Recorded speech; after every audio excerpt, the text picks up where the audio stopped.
All right, guys. So I'm gonna shoot you straight today, man. I'm gonna lay out the 5 reasons you're losing in Trials of Osiris. Now you're probably sitting there wondering, how the fuck did this guy even know why I might be losing? No, this is off of like self-reflection kind of stuff. You know, I'm sitting in my bed last night and I'm thinking about the games from this past weekend because I got no life. I just play this fucking video game all the time. So I'm sitting there thinking, and I'm like, why do I lose games?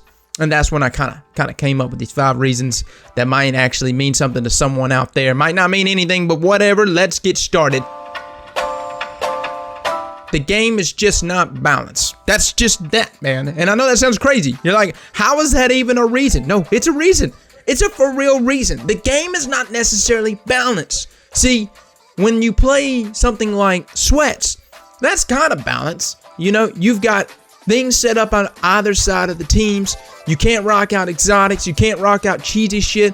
You know, you pretty much have to square up. No lucky bullets in certain guns, man. You know, no exotic zone. No one of the same subclass. Those kind of things right there, which kind of balances things out a little bit. In Trials of Osiris, there is no rules, man. As cheesy as you want to fucking be. Whether that's something like no backup plants, double stickies. Some guy was playing this weekend with Stormfire Protocol, man, with double sticky grenades with Ignite. You're probably saying, who the fuck even uses that exotic? Well, this really actually enabled him to have 2 stickies that can kill anyone on res because you got Ignite. Those kind of things, man, are just like one of 2 examples of cheesy ass setups. So go ahead and get into your mind if you want to get into Trials of Osiris. This shit is not balanced. I see so many people come out here and like they try to give all these tip videos. Oh, blah, blah, blah, blah. Let me get in this one spot, man. Let me just like finesse this guy's face from this head glitch area. You know, fuck that shit, man. Let's just go ahead and get it out and get the elephant in the room. I'm pointing it out. PvP in Destiny has never been balanced. And it damn sure will never be balanced in Trials of Osiris. Am I going backwards or forward? Did I say 5 first? I don't know. All right. Second reason why you're losing in Trials is because of bitches. And I'm not talking about the good kind of bitches. I'm talking about the real bitchin' bitches. The bitches in Trials that you go against your first 3 games. So here's a little tidbit, you know, for those out there that don't know this. There's a lot of people out there that for some unknown reason get a hard on for ELO, man, which is your ELO score, which is your stat, which is really nothing. It's something from Guardian GG, and it means absolutely garbage. But people see and they go, oh my God, I'm in diamond tier. Oh, look at me now. And it's like, who the fuck? No one's looking at that, man. Like, really, no one's. I look at KD for that week if I'm going to judge you, like, before we go in. If I actually check stats, I don't even do it. I don't even care anymore. But if I actually check stats, you know, what I look for is your weekly KD. What have you done this weekend? I don't care if you got a 2100 elo. That means nothing to me. If your week by week KD is ass, well, then that's a pretty good indicator you're probably going to be ass. Somebody's been carrying you. That's all that means to me. And so that's what it comes down to, though. But the reason why I say the bitch and bitches is because there's groups out there that will run stack the entire weekend long. They will go and get a card. They will play 3 games to 4 games to maybe 5 at most, and then they will delete their fucking card. Now, why do they do that? Why do they do that? Because they do that so they constantly keep getting matched with people that are in their first 3 to 5 games. They do that so they can keep stomping the shit out of people that don't necessarily even play Trials. The people that are just trying to go in there and mess around in Trials. Again, I know this is a reality. I know I'm sitting here calling people that actually elo farm bitches, but hey, man, that's my feeling. That's my opinion on it. Sorry, you a bitch if you elo farm for Trials, man. Come the fuck on, dude. It means nothing. It's just a ELO. Number 3 reason why you're getting ass stomped in Trials is because this is going to be kind of a little more of a technical, I guess. It's really like we had some guys this past week that have never. We had this one guy that just never played Trials before, and this really put a perspective on me because there's a certain mentality in Trials that is not really present in anything other than maybe elimination. But elimination, not so much, because I don't know many people that just truly sweat out in elimination, which I don't never play elimination. But the times that I did, a lot of people are actually trying new stuff. They're actually messing around with a bunch of new stuff to see if something would work. So they're not necessarily going full ball sweaty. But there's a mentality to trials. And really, there's only one word for it: passive. That's just about it, man. It is all about passive. Rusted Lands was a perfect example of this. So many people, man, I would move right or something like to B zone, A zone, and then they'll be over there on C side. They'll see me, and then they'll just go, "Oh, fuck it, just run, man. Run to fucking beach. Everybody get over here. Fucking pitch a tent. Let's just camp out right here." And that is the mentality of trials, of a consistent, rotating, just complete rotation. No one wants to square up in a one-on-one situation. Now, good players will, but a lot of players you'll get into are more than willing to sit there and play it out passively. Now, you might be a pretty decent player, and here's your problem. You probably are just impatient. I'm impatient, man. Trust me, I'm impatient. I thought I was the most impatient person. Timmy, my buddy that I was running this past weekend with, he is way more impatient than me. But there is a thing here. You might be a wonderful player, but if you're impatient in the slightest, you run in there and you get a kill, maybe even 2 kills. But if you're too far away from your team and get picked and die in the process and get the trade, even though you got the kill, you will result in your team now having a 2v3 situation. So the mentality is play like you're going to be there for the next 20 years, man. I mean, seriously, I hate it, dude. But sometimes you just got to sit there and be like,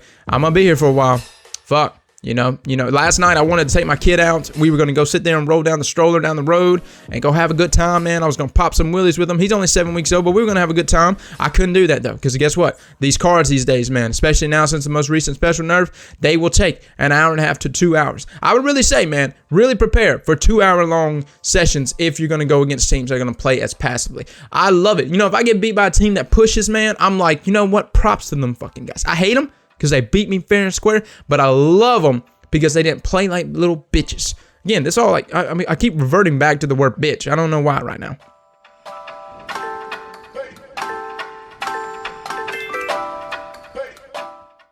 Number 4 reason, man, is pretty basic, dude. This is a pretty basic reason, man. It comes down to weapons. And I know it sounds crazy. You're like, well, you know, Aztecross, what, you know, I'm using this weapon. It's a good weapon. And I'm like, bro, that's a hopscotch pilgrim. And you're like, it's great. I'm like, I wish it was, man. Trust me, I look at it every day. I'm like, what's fucking wrong, man? You used to be the shit. What did Bungie do to you, man? They took you in the lab, they spit you back out, and you're shit now. And that's true. Now, you're probably saying, but I do good in Clash. And I do good in Control. And I'm like, yes, that's skill-based matchmaking. You do probably do good there. I'm not saying you're a bad player, but I'm saying that hopscotch pilgrim in certain situations can be really good. But listen, that time to kill is ass. And guess what, man? Trials is all about that time to kill. That time to kill. What is an optimal time to kill? Well, quite frankly, a 0.8 seconds is pretty much average. What you want. Anything less than that is wonderful. Anything more than that, it's sketchy, man. You're kind of on the edge there. And so weapons that can really cheat that, like a Luck in the Chamber hand cannon, can really cheat that. Last Word can cheat that. My favorite these days that can really cheat that shit, and they can cheat it from a very long distance, and it's absolutely stupid, but we're in it, is the sidearms, man. Sidearms are just outrageous, dude. It's like the damage fall off is non-existent. You sit there and just start pecking at people. You know, if you played Halo way back when, the sidearms in Halo, the pistol, was like a single shooter, like only can use that shit if you just gotta get a cleanup kill, man. If you just gotta fucking use it. Here in Destiny, man, I don't know what they did. They roided up them sidearms, you know what I'm saying? They took all the juice from hopscotch and they injected that shit into sidearms. Because sidearms in general, guys, have like a 0.6 second time to kill, which is insane. I mean, come on, let's talk about it. 0.6 seconds, 0.6 fucking seconds. Come on.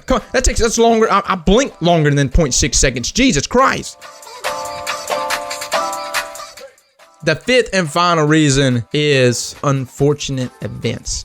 Unfortunate events, and that's anything from networking, that's anything from you having an off game, that's anything from just running into stacked teams over and over again, but that was already a point I brought up. But literally, guys, it's just unfortunate events. And when I say unfortunate events, it can be anything. It can be like you being 10 miles away from a slam and it comes out of nowhere and it kills you somehow. You know, Again, having a 10-tick rate game, man, is not necessarily the thing that makes that the best. Having connections that we sometimes have is not, it's not exactly the most secure thing in the world. And it doesn't offer the most fair experience in PvP, especially in trials. But fifth thing I want to say is unfortunate events. And this is when I'm going to try to reel you in emotionally and really try to sell you on this, because I love you, man. I love you guys, okay? And I don't want y'all to be hard on yourselves just because y'all got lost. Y'all lost down in your 8-0 game and went 8-1 and you tried your hardest. I want you to understand that these reasons are legitimate reasons. Okay, and you're probably doing everything right. You're like, Aztecross, I'm doing everything I could possibly do to be the best player I could possibly be in Crucible and Trials. And I'm telling you, man, sometimes that fifth and final reason is simply unfortunate events. Okay, and that's just that, man. Sometimes we lose against teams that we should have never lost to before. You know, yeah, I know they're doing account recoveries. That's I know, but it's still unfortunate because despite what that guy's stats is, I don't expect to lose any game I ever play. And unfortunately, sometimes, man, shit fucking happens. That's just that, dude. Guys, that's my my 5 reasons right there. You know, they're not necessarily the reasons you see so many other YouTubers put out. They're not necessarily the thing that's going to improve your game. This is more or less just something that I'm trying to point out. That's just like, don't be too hard on yourself. Don't beat yourself up over this one game type in this game. You know, if you have a lot of fun using your hopscotch pilgrim and control, by God, man, just have a good fucking time. And you know, if you get salty, dude, get salty. Get ragey. If you got to get a little ragey, I do it. Get a little ragey. It's all good, man. But understand that there's definitely limitations here that are hitting you, especially as a casual player, that are kind of out of your control. Guys, that's my thoughts, man. You know, hope you enjoyed the video. Just got back from the doctor, getting my arm checked out. Who knew you could get an arm injury from gaming? How the fuck does that happen? But it happens. Anyways, about to head back up there, though. Got to get some x-rays done. So, guys, as always, man, love you all. I'll catch y'all later. Slap that like button like your mama told you right.